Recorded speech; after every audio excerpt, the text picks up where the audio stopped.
環球大戰線深入世界最前線，全球各地的觀眾朋友，大家好，我是葉思敏。今天主題要來關心到是伊朗不忍了，主動開戰了。這一次是朝着4線的戰場同步引爆，包括了飛彈炸了美軍的基地，還有無人機襲天然氣船，而且還是美國的天然氣船。油田港現在呢，全部都成了伊朗的新目標。這時候，川普氣壞了，揚言要全面開轟，這一場中東大戰 2.0 正式的引爆。今天會來做深度的剖析，先歡迎我們的在場來賓。首先歡迎國際情勢專家賴岳謙老師。主持人好，觀眾朋友大家好。前國安會副秘書長楊永明老師。思敏好，各位朋友好。好，還有陸軍退役少將厲正傑將軍。思敏好，各位觀眾大家好。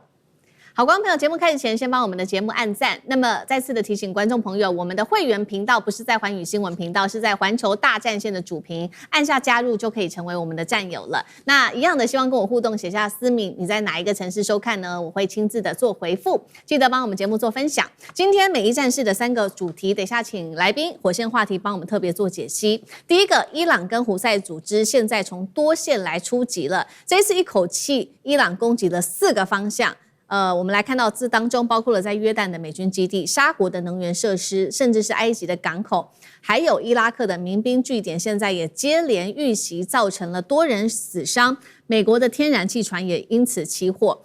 伊朗現在到底是採取一個什麼樣的戰術呢？是在多線的戰術來消耗這個美國嗎？那麼他為什麼本來是被動的一個態度，現在轉為主動的開戰了呢？伊朗在想什麼？第二件事情來看到了，現在美沙也聯手空襲了在伊拉克的伊朗民兵基地，造成了多名武裝人員死亡之外，川普面對於伊朗這一波的大攻勢襲擊，他喊說非常生氣，輪到我們來開轟了。在此刻又傳出來自於路透社的報道，中國大陸提供了400套的防空系統給伊朗，美伊戰爭會不會全面爆發？伊朗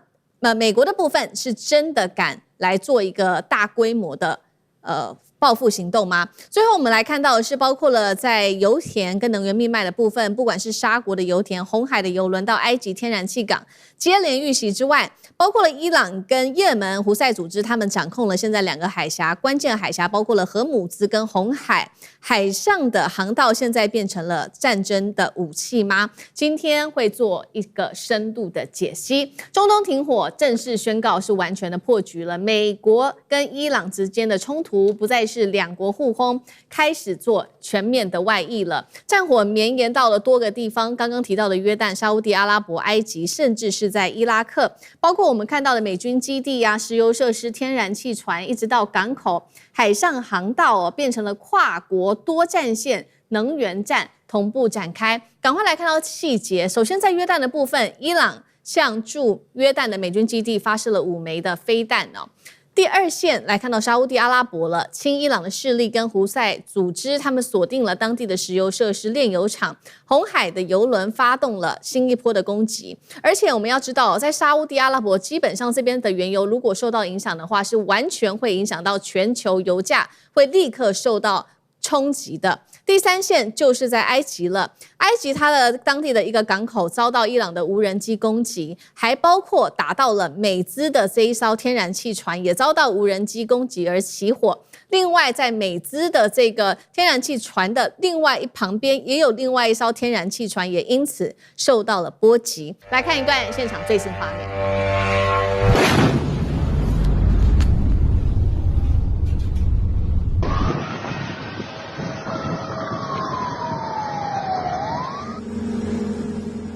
看到了這些攻勢，美國氣壞了，聯手沙烏地阿拉伯來一起反擊，空襲了伊拉克境內親伊朗的民兵的基地、武器庫、指揮中心跟後勤等等，造成了伊朗的這些武裝人員死傷哦。再來，我們就是看到了這次伊朗採的這個策略真的很不一樣。除了多線攻擊之外，我們看到呢，伊朗他也派出了透過胡塞組織，還有親伊朗民兵等等代理人來一起打這一場仗。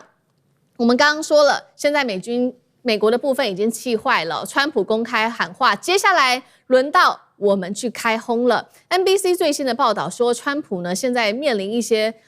麻煩，因為他認為他無法談判來結束這一場美伊衝突，所以他最新呢對幕僚們發標要求重新評估伊朗的軍事選項。而我們收到的另外一個最新消息是，美軍的中央司令部最新提議說要大舉的出擊哦，連炸伊朗14天。原因認為是因為美方認為打殘了伊朗才可以省下自己的攔截的彈藥。而另外一個變數則是來自於中國大陸了。路透的報道，中國可能向伊朗提供400套的防空飛彈發射系統嗎？好，今天我們會來做深度的剖析。先來請教酈將軍怎麼看了？不管是伊朗，不管是胡塞，現在同步開火，中東的4大戰場同時引爆。如何看伊朗的這一波多戰線的消耗戰的戰術？而且他為什麼突然間從被動變成主動，要來大規模引戰嗎？難道伊朗已經準備好下一波更大規模的戰爭嗎？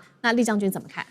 我們要知道，任何一場這個作戰行動，一定有一個你的戰略目標是什麼，然後依據你的戰略目標，再來實施你的全程戰略的一個規劃，然後才是軍事的行動。我們先看美國，美國原來設定的戰略目標是什麼？原來設定的戰略目標，它是要推翻伊朗的神教政權，然後甚至於要叫伊朗來講的話，不可以再有核武設施等等。但是這是你的戰略目標。可是你後續來講的話，你的軍事行動支持不了，達不到你的戰略目標，所以你貿然的採取軍事行動，到現在就變成說是最後你沒辦法這個完成你的作戰任務哈。那我們反觀伊朗，這是很明顯的，我們看到這是伊朗這一波的打擊，是伊朗在主動打擊美國，而不是被迫反擊，跟之前3月份那次完全不一樣。3月份那次它是報復性的反擊，它是自衛的還擊哈，但這次伊朗是主動的攻擊。那伊朗的戰略目的是什麼？我跟你講，很簡單的一句話，他現在戰略目標很清楚，就是要有荷姆茲海峽的控制權。以後荷姆茲海峽歸他管，他可以借着荷姆茲海峽來掌控全球的經濟命脈。也就是說，除了說是我要在這個地方收錢之外，我隨時要封鎖就封鎖，我隨時要開放就開放。你美國還有你甚至於波灣這邊國家都必須這個聽我的話哈，按照話語權來實施。所以依據他這個戰略目標，你看他的戰略構想就很清楚了。在戰略構想，他打，然後之後是軍事行動，很明顯的，他現在是打2個目標，2個主要目標。我們看到說4線開戰、幾線開戰，最後歸根結底只有2個目標，第一個是美軍。對吧？打美軍是讓美軍沒有辦法對他還擊，但他最主要打的，你看都是能源設施。我們現在看到，不管是打這個伊朗，打這個約旦的美軍基地，這是美軍基地。除了美軍基地之外，我們看到他打沙國的能源設施，打埃及的港口，打這個紅海的油輪，是不是都在打能源設施？因為他很清楚，我軍事行動打能源設施，就會逼全球來講的話。能源的價格高漲，然後通貨膨脹，這是你美國你川普受不了的事情，所以我挑你的最弱點、最短板的地方來打。所以現在打這個能源設施，造成全球的通貨膨脹，造成對荷姆茲海峽更高的控制權，最後來逼美國就範哈。那之後我們看到伊朗這時候為什麼叫胡塞去動手打？很清楚，胡塞那邊可以控制紅海的這種曼德海峽，胡塞那邊哈。他現在也打了沙特這個在紅海的出海口叫鹽布港哈，很明顯也是打能源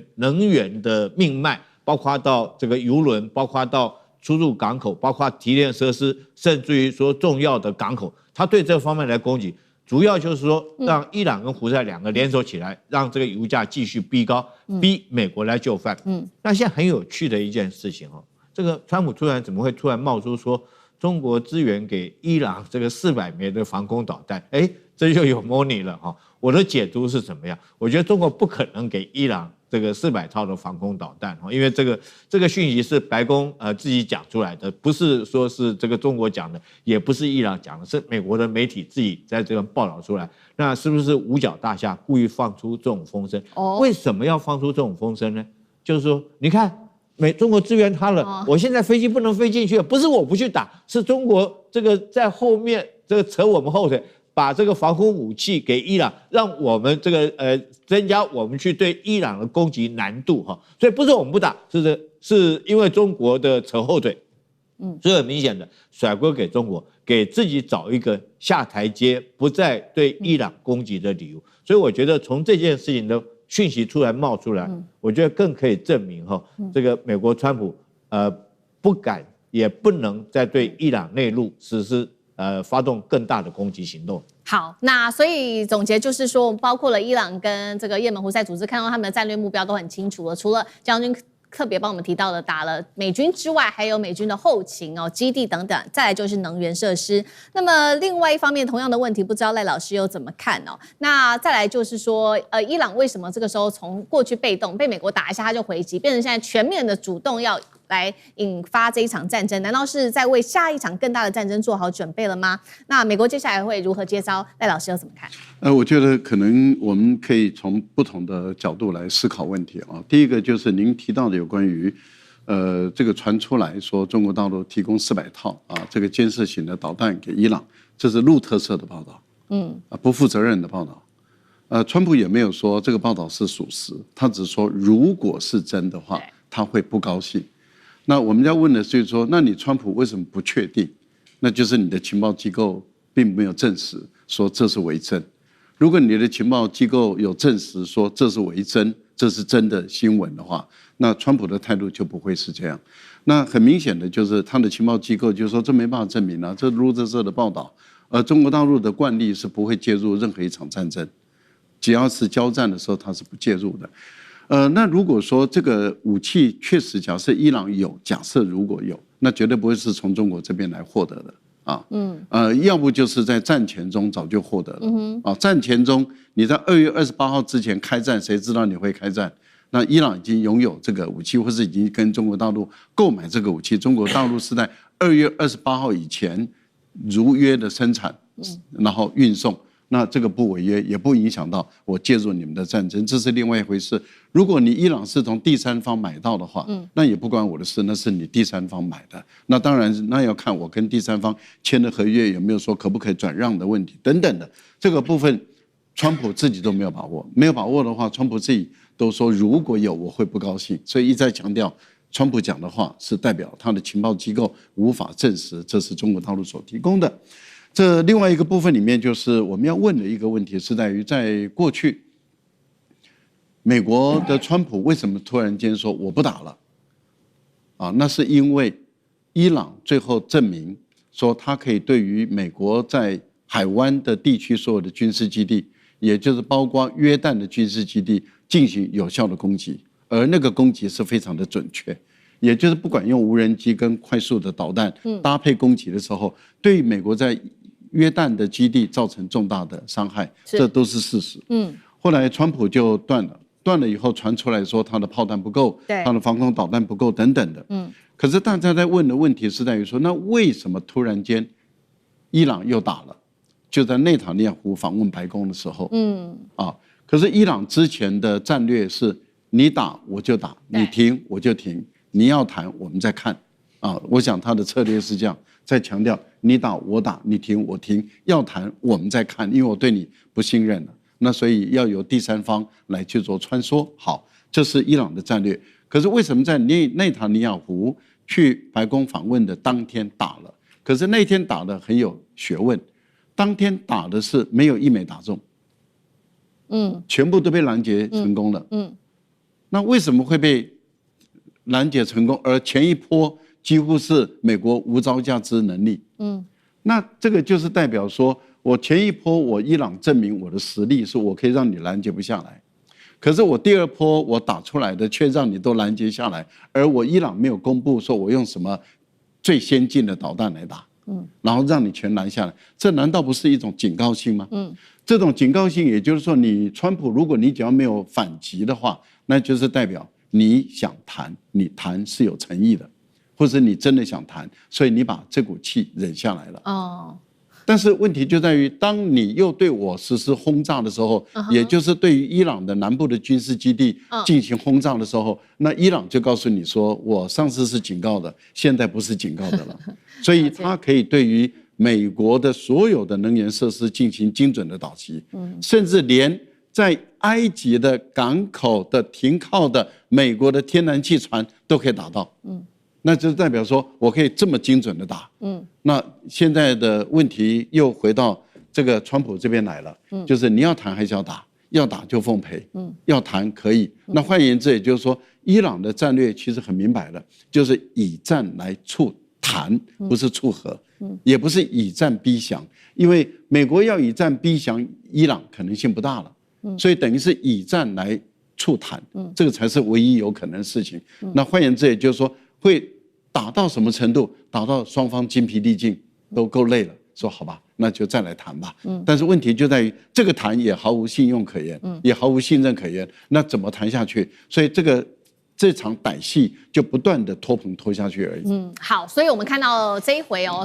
這個伊朗是以戰來促談。那另外一方面，剛剛將軍也幫我們講到了嘛，現在伊朗他最在意的就是要掌控的荷姆茲海峽。現在不只是荷姆茲海峽，我們也關心到說兩個海峽現在是雙線出擊的。我們來看到最新。先前我們不是說了嗎？這個伊朗跟阿曼去談說，接下來兩個國家是不是一起來怎麼樣共同治理荷姆茲海峽？那最新消息是呢，阿曼提出了一個方案，他說希望由區域國家共管這裡，並由商船自願性的來付通行費。但是呢，最新消息已經遭到伊朗給拒絕了。他堅持說，接下來呢，所有的商船你要走這裡可以，但是要依照伊朗它的規定，並且主張他會在這邊來收船舶的收費用哦。那也門胡塞組織也同樣的，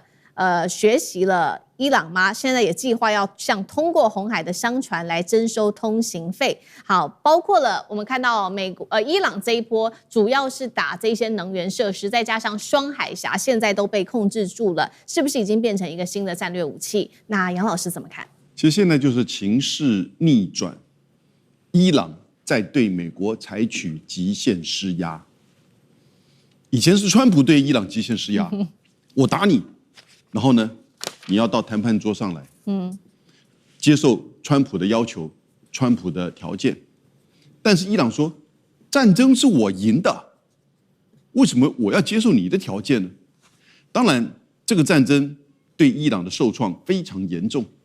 可是他撐下來了，而且他對美國的還擊也從海灣地區的美軍基地，到後來擴大到約旦，然後你現在看到針對就是敘利亞，還甚至呢擴大到紅海，然後呢荷姆茲海峽，就基本上這整個區域它打得準，而且呢它反應快。那現在它更擴大跟它的這些等於是青年胡塞組織一起，還有呢在伊朗的在伊拉克的親伊朗民兵。那這個時候，你看到沙烏地阿拉伯的出手，伊朗馬上也就回敬攻打沙烏地阿拉伯相關的設施，因此現在也變成是整個倒過來，是伊朗的逆轉，要求美國接受伊朗的條件，伊朗在對川普極限施壓，要不然你就來全面戰爭呢，要不然你就派地面部隊來啊，所以你就看到在最新的發展是，我看到半島電台的報道，美國。這個中央司令總部又對那個在荷姆茲海峽最大的那個島叫格什姆島進行新一波的轟炸。那格什姆島真的蠻大的，對，面積大概有1500平方公里，大概有台北市的5到6倍這麼大。但是人口不多，那也造成了些許傷亡。可是這最新一波，馬上伊朗就還擊去打敘利亞，而且打得精準了。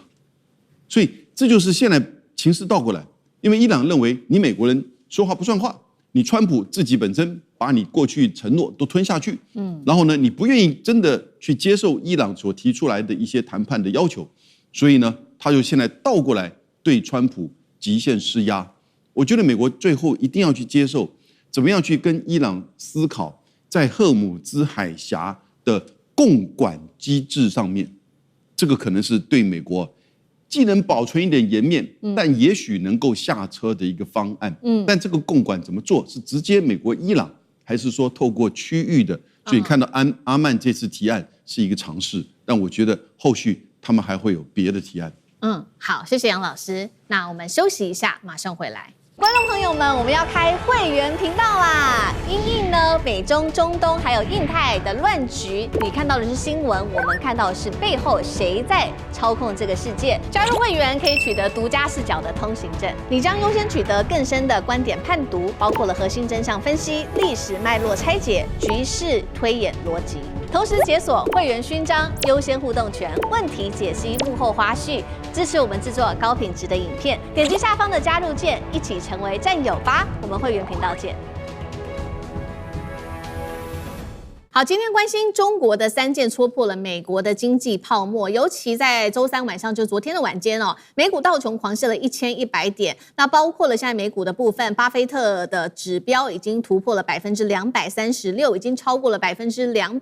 這個玩火的一個門檻哦。另外一方面，現在是連這個川普的支持者 MAGA 的基本盤也都不相信美國所謂的資本主義了，他們認為只造福了美國的富豪有錢人。川普的美國優先被諷刺淪為富豪優先。今天做深度的剖析。好，我們來看到中國大陸最近哦出了非常多的新科技，真的是嚇壞了美國的霸權，尤其是這個科技 AI 霸權。今天來特別看到的是中國大陸祭出的3支箭，可以說是指導美國 AI 的最核心。首先看到第1支箭，就是今天會跟這個 AI 模型、半導體資本跟晶片製造設備有關的第1支箭，是中國大陸 AI 模型的突圍了。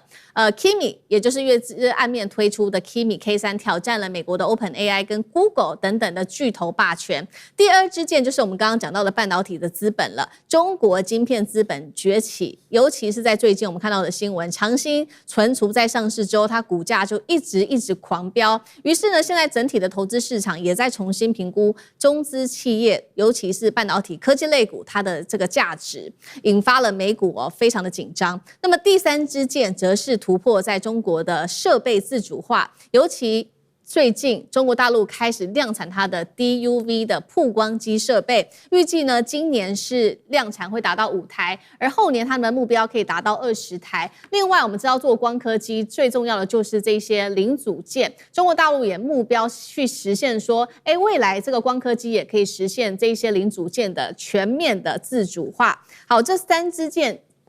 射下來之後，我們看到如何重挫美國股市了。就在昨天晚間7月29號，美股部分先來看到了科技類股，尤其受到最嚴重的衝擊。費城半導體指數重挫的幅度來到了588點哦，跌幅高達了5.33%。當中我們看到美光更是重挫將近快要10%，Syndex 跟台積電也都同步的下挫。巴菲特指標我們剛剛特別提到了，有關於美股現在是衝上了歷史的高點，來到了236%，超過了200%的玩火等級。連巴菲特現在也都非常的憂心，他認為現在這個股市的狀況是非常非常危險的。這一位是股市美股的傳奇投資人，他是葛拉漢，他有預測再這樣子玩下去，美國股市可能下殺至少70%，引爆了恐慌氣氛。今天節目一開始，先請教楊老師怎麼看了中國大陸短短2週內，我們也看到這種科技類的這些消息進出從模型到晶片到設備全面突圍，這是美股短期的修正，還是華爾街現在也開始意識到了說，不管是美國的 AI 霸權，或者是美元的神話，沒有想象中這麼的穩固呢？楊老師怎麼解讀？我覺得剛開始的時候是短期的修正，獲利了結，然後呢移轉到其他的板塊以及領域去，在資金層面。那同時這個時間呢，大概從美國在5、6月的時候，陸陸續續到了6月底的時候，有一波這個引起就是相關 AI 投資的這些投資客關注到了一個大的問題，美國自己內部的，那也就是數據中心的整個這個推動然後呢整個撞牆，因為它在各個州現在將近有42個州的一個聯盟反對這些美國的數據中心，就是 AI 資料中心在美國各地去設這些廠，然後呢吞噬掉他們的這個電網，提高相關的這些設施的價格，以及造成環境的影響。因為美國的電網很老舊，而且各自都是等於是各自為政，所以它每個州之間呢很難去做串聯。因此，你看到美國在一些大型的廠裡面呢，他自己投資設資料中心的時候，他都還會有個幾億元下去做自己本身小型的核電廠，但是資料中心好多所以現在整個資料中心停頓下來。所以因此你看到第一波先是做獲利了結，然後呢覺得說這個可能 AI 的這個產業的推動在電力上面最重要的所以黃仁勳講的5層蛋糕的第1層呢，這個電力上面就碰到了問題。結果呢就嘣嘣嘣連續出來，先是智譜 ZAI， 它已經在相關的指數上面僅次於 Cloud， 後來 Kimi K3 甚至馬上出來就贏過這個 Cloud。那最重要的是因為他們採取開源的，同時這個時候你就看到在 OpenRoot 美國的這個就是做AI 的企業的這個就是說平台上面，在企業相關的企業從5月到6月快速的轉換到中國大陸的大模型，將近5成以上，因為他發現過去這段時間以來用美國的這些密閉式的這個大模型呢，單價太高，每100萬的 token 的這個付費太高，所以呢，他們要去做一個調節。有一些很精密的或者是很重要的，那以及美國政府規定的跟美國政府有關的，那他可能用就是說這個美國的 OpenAI 或者是相關的 Cloud， 那其他大部分的使用呢轉到中國大陸這邊來，所以連續的這幾波就造成就是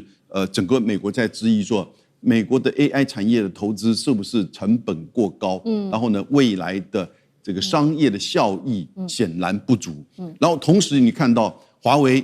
就提出來新的訴求，甚至全球的手機它要準備開賣，這就在講芯片的層面，從 AI 的芯片到就是這個記憶體的這個芯片。那接下來呢，相關的這個設備那不斷的就是出現。中國大陸自己產的 DUV 呢，那已經在成熟晶片的層面呢有相当的這個就是效能。那這個時候華為又提出了這個韜定律，那韜定律更使得就是我們不一定需要最先進的這些EUV 或者是技術呢，或者是那個軟體的這個EDA， 然後呢就一樣可以產生類似像台積電2奈米的這個效能。雖然目標是定在2030、2031年，可是事實上這個馬上就會使得美國以及全球都在思考。中國大陸這種開源的，然後呢，以及整體生態系很成熟的 AI 產業，是不是才是真正全球應該走的方向？那看起來美國企業都往這邊在走了，至少兩邊它都要去投注，所以呢，就使得美國的 AI 產業就受到影響，而也連帶的使得你看到日本、韓國、台灣在做 AI 產業的這些硬體第一波先受創，所以我們連續幾波的影響都是如此。後續會怎麼樣呢？後續真的是會這個大的問號。AI 不會泡沫，但是相關的這個投資呢，可能已經移轉了。好，所以一方面是中國大陸的科技的3支箭進出嚇壞了美國。那當然了，中國大陸不只是出了這個新科技，不是追趕美國而已，還甚至走上了完全跟美國不一樣的一條路。那所以科技類股，美國的科技類股就領跌承壓。那另外一方面，我們如果來看總體經濟的部分，美國的經濟現在同樣是面臨到的另外3顆炸彈。第一個我們要來看到的是美國的第一顆炸彈是它的高利率的環境。聯準會最新的決議是說，接下來維持這個利率不變。這是連續第5次按兵不動了。最重點的事情是，現在市场非常的擔心9月份會不會升息，而且現在幾率說已經來到了7成，有可能會升息。一旦升息，就會衝擊到美國的 AI 的股票市值，那也會推高企業融資房貸，甚至是這些車貸、信用卡成本等等。第二個未爆彈就是關稅跟戰爭推高的能源危機。布蘭特原油重新站上了每桶$90。另一方面，我們來看到美國的煉油設備現在是產能全開，甚至已經開到96%了，但是它的戰備的這個石油儲備只剩下3億桶，這個是什麼意思呢？其實這個數字創下了40年來最低的一個數字。另外，消費面，美國民眾現在生活壓力非常大，37%的美國選民因為食物跟汽油的漲價，他們更頻繁的使用信用卡，不管是不是刷這些很大型的東西是刷來買麵包，甚至是借錢加油等等。最後是經濟結構，第3顆未爆彈。經濟結構的失衡，現在最新的消息是，美國私部門對經濟成長的貢獻在放緩，而公部門的支出反而比較多。這個背後代表的意思是，過去其實公部門只要支出大於私部門的話，通常都是在美國的經濟面臨金融危機的時候才會發生的。沒有想到就在此刻，現在也面臨了同樣的狀況。美國經濟會不會陷入危機？賴老師怎麼看？我覺得當然有可能，這個最主要的還是要看美國政府有沒有能力來去應對面對他現在所處的困境。但是很明顯的，特朗普的團隊，就川普的整個團隊，他們沒有能力來應對他們現在美國經濟所面臨的一些狀況啊。第一個，您提到有關於這個關稅的問題，我們都知道關稅一定是進口商，還有這個零售商跟消費者他們來吸收，而不是出口商來吸收。所以，川普的關稅就造成他們通貨膨脹、物價上漲的一個重要的原因之一。那川普到目前為止還堅持他一定要走高關稅的這樣的一種態度，所以等於是他沒有辦法讓他的物價降下來，這是一個原因。第二個呢，那也就是當這個通貨膨脹一直發生的時候，美國的聯準會他們一看經濟還是過熱，經濟過熱，他們就不可能透過降息的方法來去把這個經濟的熱度再把它升高，因為它經濟過熱一定要升息，升息才會把資金往銀行裡面流，那市場上的資金少，那經濟才有辦法冷卻下來，所以聯準會就不可能降息了。聯準會只要不降息，你政府所欠債的利率就很高，就高居不下。美國政府現在最大的一個問題就在於它的利息支付度太高了，它利息太高，因為債務龐大，所以它一定要聯準會降息，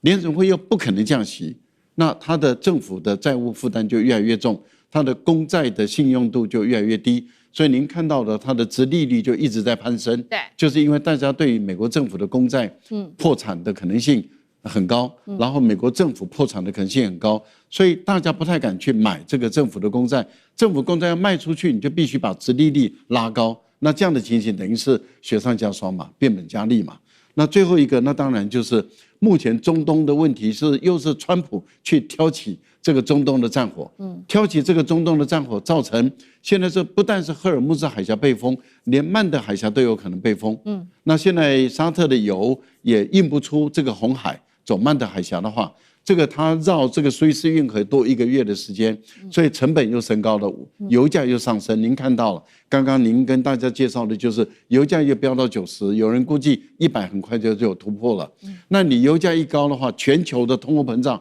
又上來了，那你怎麼可能對美國來講，物價怎麼可能抑制得下去？抑制不下去就一直出現這種通貨膨脹。可是如果說你美國的經濟成長還是很高，那還沒有關係。可是偏偏就是你的科技業產業裡面，你面對一個強大的競爭對手，它出現了，對，它叫中國。那過去你美國沒有龐大的競爭對手，你政府無能都可以，企業界自己有辦法。對，七姐妹就支配了美國多少的稅收啊？它貢獻美國多少稅收啊？它可以養得起美國政府啊，沒有問題啊，一點困難都沒有。可是現在這七姐妹自身難保啊，她的奶酪都被凍了。那他的奶酪都被凍了，這七姐妹賺不到錢了，她的股票市值一直在往下降，她的盈利一直在往下縮，她本身能夠貢獻給政府的稅收越來越少的情形下，你美國政府你能怎麼辦？所以這種停滯性的通膨，我覺得對美國來講是一個最大的隱憂。好，科技股尤其是7巨頭這個領跌，科技股面臨承壓，再加上美國的消費力道在減緩，民眾的壓力感覺越來越大，這就直接影響到民生了。所以现在是不是已經動搖到川普的最支持他的這一派人呢？就是 MAGA。因為我們來看到一個最新的民調，44%的共和黨支持者甚至痛批，他們認為說美國的經濟是替有錢人服務的一場騙局，他們還說資本主義早就被財團跟華爾街給操控了。那麼我們來看到有關於美國登記選民對於資本主義的負面看法，從7年前的27%，一口氣現在已經飆高到46%了。川普一直在提這個資本主義啊，以這個為榮，但是現在變成是 MAGA 派最不支持，他認為說這根本就只有利於富人。酈將軍怎麼看？我們看到這個美國的選民居然因為美國本身就是可以說是一個自由主義的一個國家但是很壓抑的是，美國的選民居然對於資本主義現在負面的看法是增加的，甚至於連共和黨自己本身都認為說是美國經濟是在替有錢人服務，這代表什麼呢？代表美國的這種在貧窮線以下的人數越來越多了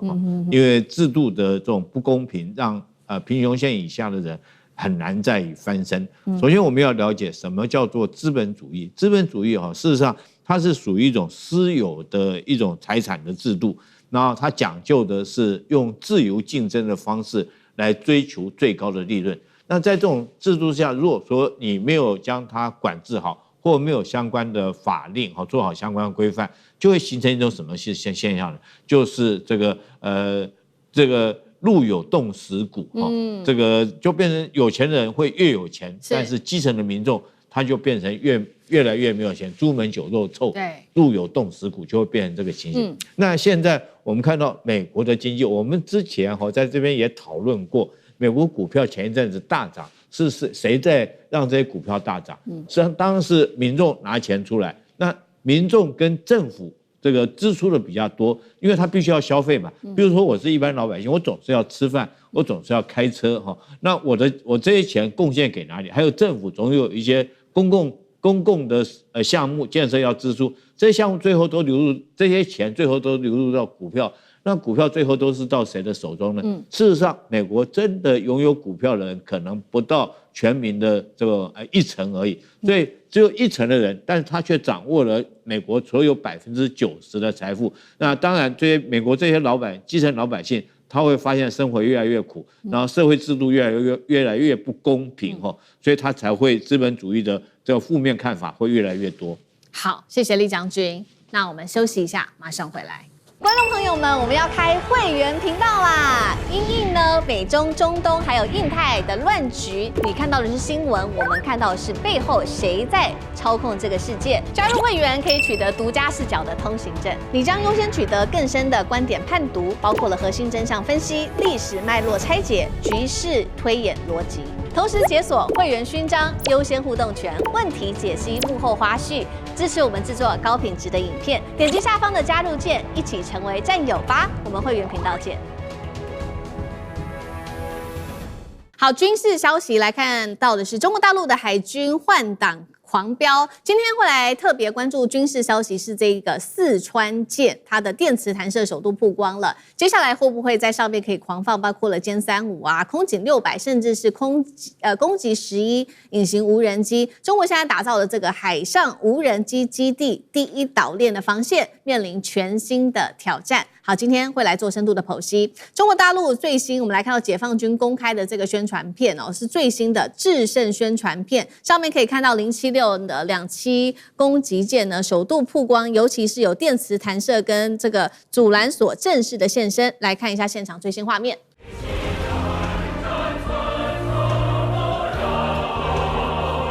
好，這是中國大陸最新釋出的這個制勝的宣傳片，也代表四川艦不再只是傳統的2棲攻擊艦，是朝輕型航艦、無人機作戰平台的方向來特別做轉型，並且走向低成本、高出動率。跟福建號不一樣的地方，福建艦不一樣的地方就是這個福建艦主要是往這種大型的航艦的方向去跨越。那我們來看到四川艦它有哪一些很重要的小檔案呢？包括它的噸位4萬噸級，剛剛提到了，首次採用的就是電磁彈射的技術。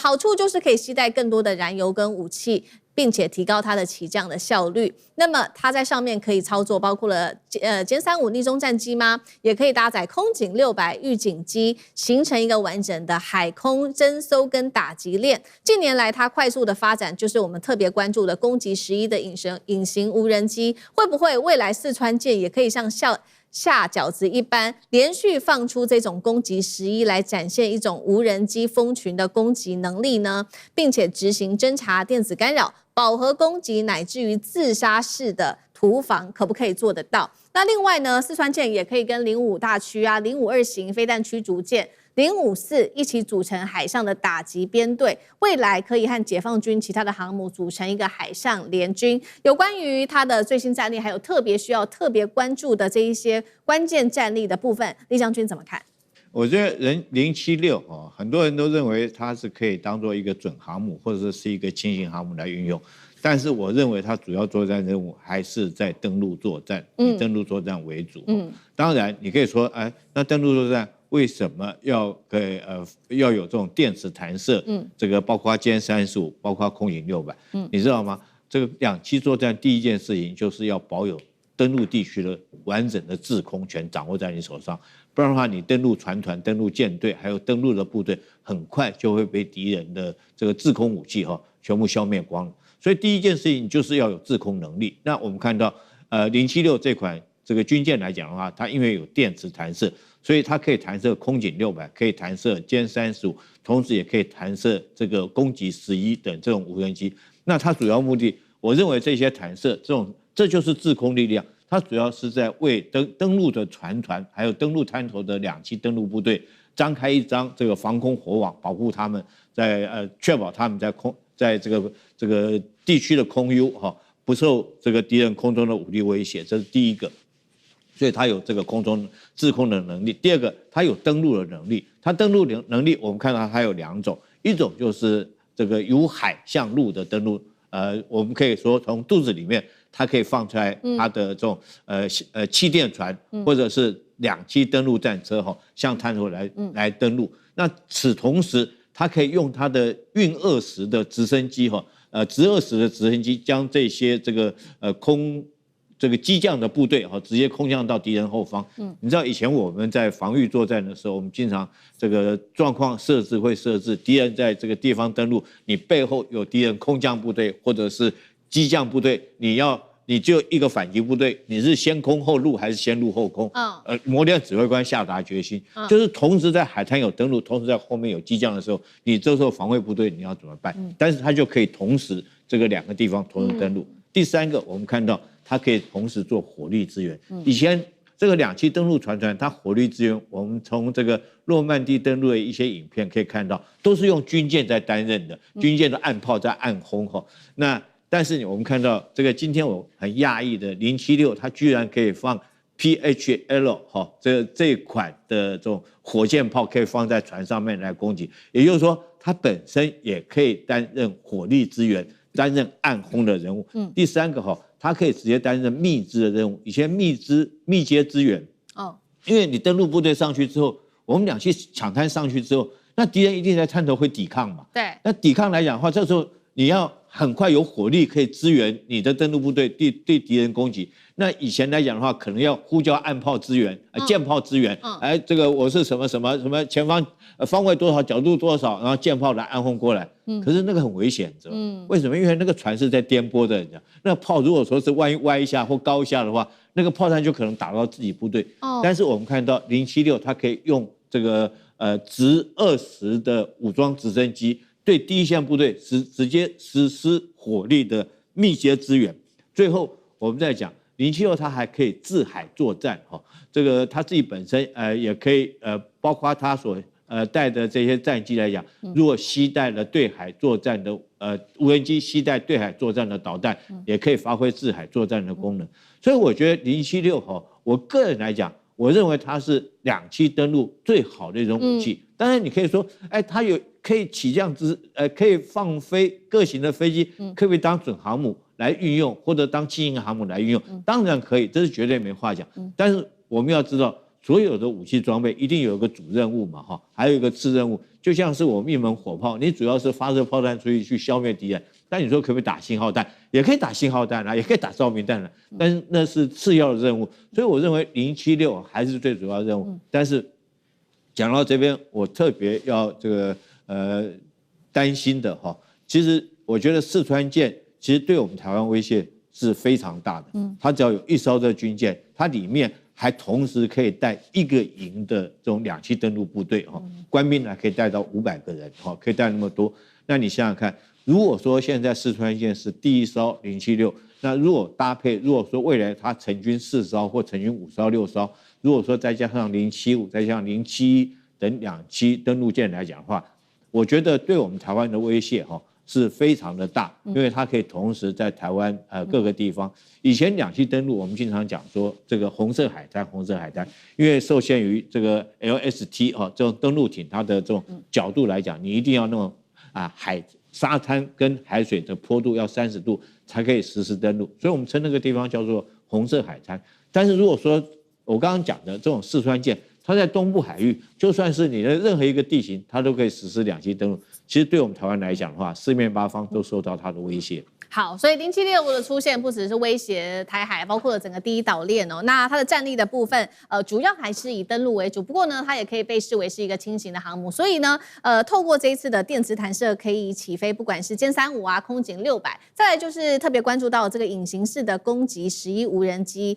如何改寫海戰規則。再來比較好奇的事情，也要請教賴老師怎麼看，就是為什麼在這個時候公布了這一段影片？有沒有什麼特別的意義？賴老師，我覺得這個意義當然很大了哈。第一個，它就證明了，就是說美國一直強調，或是台灣一直在講的，就是說第一島鏈早就不存在了，因為這種2棲攻擊艦啊，它基本上它使用的時候就已經是搶灘登陸。那換言之，也就是說島鏈早就被切斷了，早就沒有了啊。所以我覺得美國人自己也知道，他在西太平洋這個部分，海空軍的總體戰力，它是遠落後於中國大陸，已經沒得比了。第7艦隊在於台灣的東海跟南海這個地方，它也沒得跟解放軍作戰，他心知肚明，都很清楚啊。所以我覺得吹牛可以了，但是務實一點，就是他在東部海域、南海這個海域，美軍不敢跟解放軍來真正的較量。那為什麼四川艦會引起這麼高度的一個注目啊？因為四川艦在進行攻擊的時候，它不會只是一艘單艦，它護衛艦還是會陪着它走的，不管是聯52D或者聯53啊，甚至傳統一點的聯54都有可能搭配的搭。像美國這一次的這個從這個印度洋這個地方撤回來的這個2棲登陸艦，事實上也是搭配的其他的護衛艦一起進行的。我們要看到的就是說，為什麼076的四川艦引起大家高度的關注？第一個，它是第一艘電磁彈射的2棲攻擊艦；第二個，它是第一艘可以電磁彈射無人機的一個2棲攻擊艦；第三個，你現在也看到了，它也可以實施遠香火的一個攻擊，也就是說，這個單艦它本身除了有空中預警機，空中預警機你也知道它的作戰縱深就更長了，它的整個空戰的面積就更大，就代表它本身會把無人機群，會把這個這個殲35的艦載機，還有它本身用空中預警機把整個它要開始登陸作戰的時候的整個空域這個部分進行更大面積的一個掌控跟一個制壓。那這麼大面積的一個制壓，所以它的空警也好，無人機也好，它本身可以對空，也可以空对地的一種作戰打擊。另外，它本身的遠香火也可以海對地的一個打擊。這個作戰的面積就火力就更為強大了。所以它本身的這樣的一個，因為它4萬噸，對，很龐大的一艘大驅。這個大驅的火力這麼的強大。它自身的火力已經是這麼的強大，再搭配其他的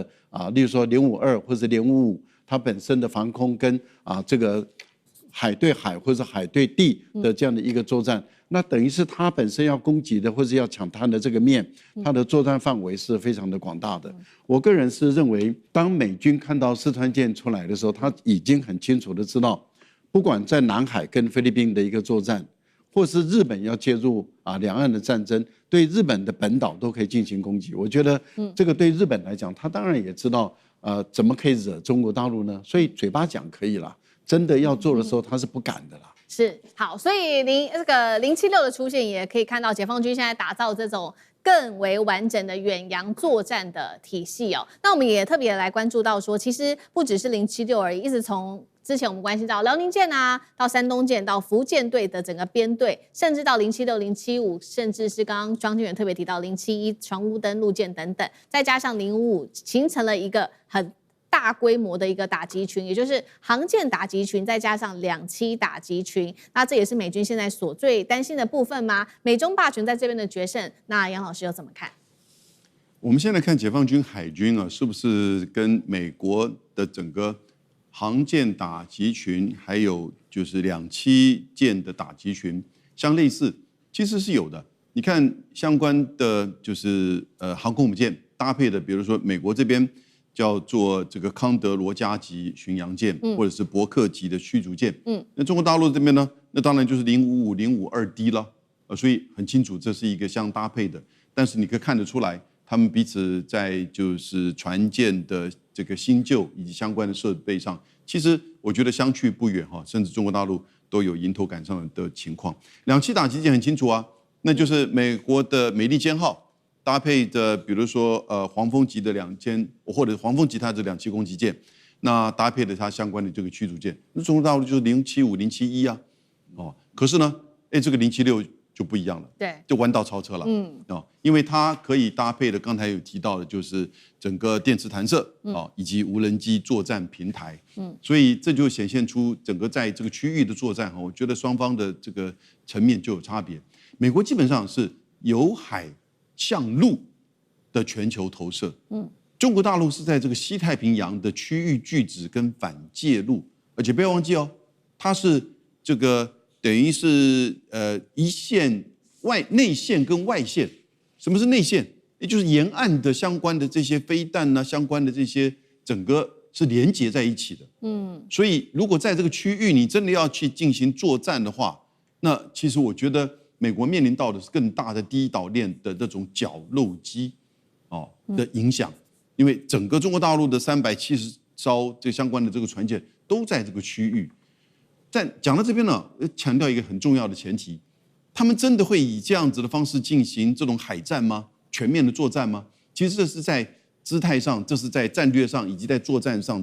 擺出來，甚至美國排練出，就是說針對055的這些轟炸，人家是靜止狀態，沒有防禦的，對不對？那你用長程的反艦飛彈去導彈去攻炸，那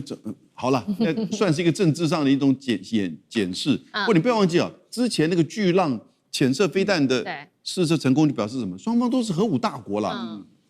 姿態擺出來不會真的作戰，不會打起來了。所以美國在這個區域就已經開始在做撤散，然後去中心化，慢慢走向關島或者是第二島鏈。而中國大陸呢，是可能要突破這個線，進入到第二島鏈破鏈的這個態勢，所以你看到這個區域就慢慢的擴大，擠壓到美國的真正的第3島鏈，甚至到美國的西岸，這是未來可能會出現的情況。好，謝謝楊老師。那我們休息一下，馬上回來。觀眾朋友們，我們要開會員頻道啦！因應呢美中、中東還有印太的亂局，你看到的是新聞，我們看到的是背後誰在操控這個世界。加入會員可以取得獨家視角的通行證，你將優先取得更深的觀點判讀，包括了核心真相分析、歷史脈絡拆解、局勢推演邏輯。同時解鎖會員勳章、優先互動權、問題解析、幕後花絮，支持我們制作高品質的影片。點擊下方的加入鍵，一起成為戰友吧！我們會員頻道見。好，中國大陸的第2戰場開了哦。我們今天要來特別關注到12架的殲20現在壓進到印度的邊界去了。第5代戰機，另外一方面我們會關心到是在下水餃嗎？因為殲20拼現在在2030年希望可以產量破1000架。就可以超越美軍了。今天就這些議題做深度的剖析。好，接下來我們要來特別關注到的焦點，就是放到了世界最高山脈喜馬拉雅山的上空。中國大陸跟印度的角色現在出現了一個巨大的一個變化了嗎？因為來自於美國的一個衛星影像顯示，解放軍在中印的邊界，也就是在新疆跟西藏這邊的基地部署了12架的殲20，那分成2次來做部署。第一次是被發現在西藏當地的一個機場拍到了4架殲20，再來緊接着過了1個月，在7月9號的時候，新疆這邊的一個機場也是拍到了這邊有8架的殲20的身影出現在這邊。消息曝光之後，現在印度其實也是高度關注之外，也認為非常的緊張，因為呢殲20接下來如果搭配了霹靂15的話，就會對印度產生這個非常大的壓力。另外還有這個高原的空戰規則會不會被打破呢？再來就是中國大陸可以快速的取得空戰的優勢嗎？尤其是印度上次看到了印巴空戰當中，這個中國大陸的戰機是如何打敗巴基斯坦的。所以今天節目一開始先請教賴老師怎麼看殲20為什麼突然間殺進了中印的邊際？是中國在警告印度，還是準備要高原空戰？再來看到殲20如果搭配霹靂15，對於印度空軍的威脅，賴老師怎麼解讀？我覺得這個是過度解讀了哈，因為有心人士在炒作，原因很簡單。中國大陸的殲20在過去試飛的時候就已經有到過西藏，有到過新疆做試飛，因為它這樣的一款這個多功能多使用的，而且要在全地域使用的的戰機啊，它本身就一定要做高原的一個測試，所以它在當原型機的時候，它已經是有多架的進入西藏、新疆這個地方進行測試。那當然，當它成熟的開始進入量產的時候，它很早就已經在新疆、在西藏這個地方有進行駐防，是輪流駐防的這樣的一種態勢，都已經是舊聞的，這不是新聞啊。但是當解放軍現在對於殲20，因為它已經被證明它是一款非常好的戰機，連美國的前空軍司令他自己都說，美國的這個F-35。有跟中國的殲20有過遭遇過，然後他自己都說對方是一款非常好的戰機，它是屬於空優型的這種戰機，而且是重級的高空的這種戰機，所以你想想看，一個在實戰的過程中，跟美國不斷的在沿海進行多次的較量，這款戰機被證明是非常好的戰機的時候，大陸已經進行量產了。開始進行量產，那當然要換裝嘛。對。那一旦換裝以後，你就說，哎呀，你為什麼跑到我這裡來？當然要換裝嘛，因為時間到了就來了嘛。所以我覺得印度不用大驚小怪啊，因為中國大陸已經開始去全面性換裝這個殲20了，很多的武器舊老一點的機款都已經開始換新的機型了。我個人覺得這是一個常態性的換裝，而且會越來越多而已，不會越來越少。那這個戰機大量的部署在那個地方，會有產生什麼效果？絕對是空優嘛。那也就是說，對於印度來講，印度現有的戰機，它自己做出來的戰機性能大概是3代半，4代都談不上，那這更不用談5代了。中國的6代都已經在做試飛了。對所以印度的戰機自發的、自己研究的戰機是跟不上中國的。那歐洲的戰機沒有任何一款可以比得上中國，所以它唯一能買的就是美國。俄國也沒辦法。所以唯一能買的美國，可是美國的 F-35戰機目前來講沒有辦法超過殲20的戰機，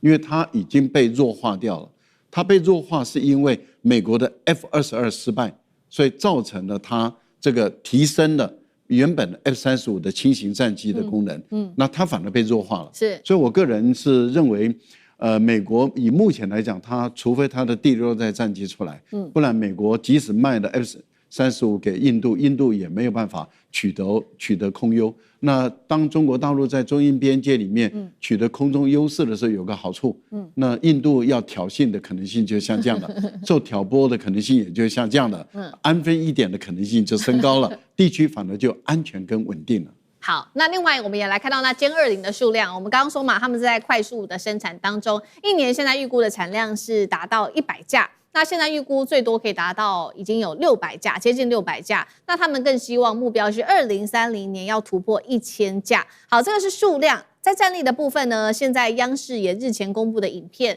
說，殲20搭載了霹靂10，出現了回馬槍絕技，在發射之後被看到說，出現了一個 U 型的大弧線，精準的命中了目標。那另外就是它還搭配了 AI 在它的副駕駛的系統裡面可以實現跟逆中無人機來協同作戰，代表這個解放軍接下來的空軍實力又會有多強？那酈將軍又怎麼看？我覺得殲20它的產量總數，如果說到2030年可以突破1000架，這是應該可以預期的，因為它現在年產量就已經上100架的預估現在因為它這個已經有28個旅嘛對，所以它如果說是以28個旅來講的話，它的再加上訓練的使用的戰機總數應該已經是超過500架了。那如果拿來跟美國比較，美國當然 F-35 代戰機是 F-35跟 F-22了。那目前總數雖然說是比這個500架要多，可是美國是在做全球的部署那中國大陸來講，由於它戰機只專注於自己國土的防衛，所以在這個地方來講的話，在東亞地區的總數來講，絕對是優於美國的5代戰機那為什麼殲20產量可以到達這種數據？第一個就是我認為它的很多的這種零附件都是自己可以生產，包括它最重要的飛機的這種引擎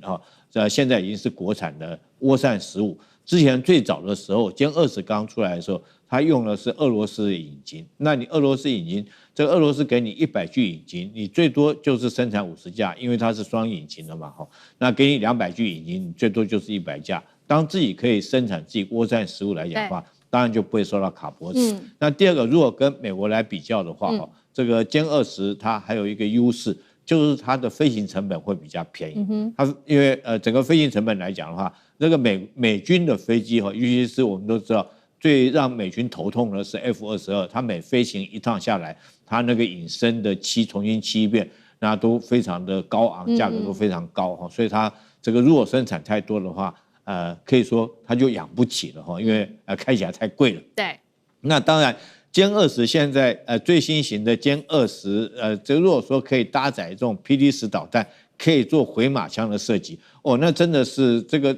是就以前在科技影片上面才看得到。我記得以前看過一部科技的電影就是因為空戰的時候，大家都會想說搶占戰機的位置，我如果咬住你的尾巴你就很難脫身，我追着你屁股後面打，我再發射紅外線的導彈，當然就可以命中你，追着像。這個響尾蛇導彈就是追着我，追着你後面那個引擎打你。但是如果說是它這個導彈可以回過頭來打你後面戰機，你飛在它後面就沒有用了，對，就會被它打到。那聽說這個導彈它這個第一個是速度再加轉彎的弧度來講的話，這個G就是重力加速度可以到60個 G 以上，那人體能夠承受的頂多是8或者是9個 G 你如果被它咬到的話，我跟你講就算你在它屁股後面也很難脫身。當最新款的殲20S， 它是雙座型的。我們通常都認為戰機雙座型的是擔任這個教練機，因為前面那個是教官，後面那個是學官帶着學官飛行。但是殲20卻不是這樣，它後座的那個叫做戰術指揮官，他負責指揮無人機的作戰。那對未來來講的話，它等於說有中程僚機、無人機對這個殲20的戰力有更強大的發揮。好，那最後我們來看一下這個總結一下世界的空戰的戰力排名，因為這個是美國的軍事媒體給出的一個數字。好，來看一下 CG 的排名。目前呢，美國的媒體指出，第1名是美國空軍，第2名美國海軍，第3名俄羅斯空軍，接下來第6名是印度的空軍，最後才是第7名的中國空軍。楊老師怎麼看這個數字？中國大陸空軍有3700架戰機，印度1700架戰機，中國大陸有第5代的隱形戰機，殲20、殲35的數字，殲20已經將近要來到500架，殲35的數字也在逐步增加，而印度根本還沒有。然後呢，中國大陸有空警500預警機，中國大陸有電戰機殲16D，印度通通沒有。中國大陸有運油20。然後呢，更不要說它還有就是 PL-15，印度被打下好幾架還有，當然你像是北斗衛星太空偵察，我就不了解它怎麼去算這些東西，是算成這樣子一個結果。那我問了2個美國的 AI Gemini， 還有呢 ChatGPT， 他們說毫無疑問，中國空軍的整體實力是排名第2，僅次於美國。排名第3是俄羅斯。那我問說為什麼？他們也都提到這個美國的這個媒體所提出來，他說這裡面第一個沒有最新的一些相關的資料，剛出來的沒有最新的相關資料。我們在這個節目都看到一些資料，對不對？第二個呢，他說他把一些相關的這個就是說戰力的平衡，把直升機的數量等等之類都算進去。他沒有講到整個空軍作戰的能力。第3個，他把美國分成好幾塊，其實這也不對了但不管怎麼樣，也都是說美國的的確確，是全世界空軍最強，因為他的的確確具有全球布局跟聯合作戰這個能力。這一塊，也許中國大陸真的是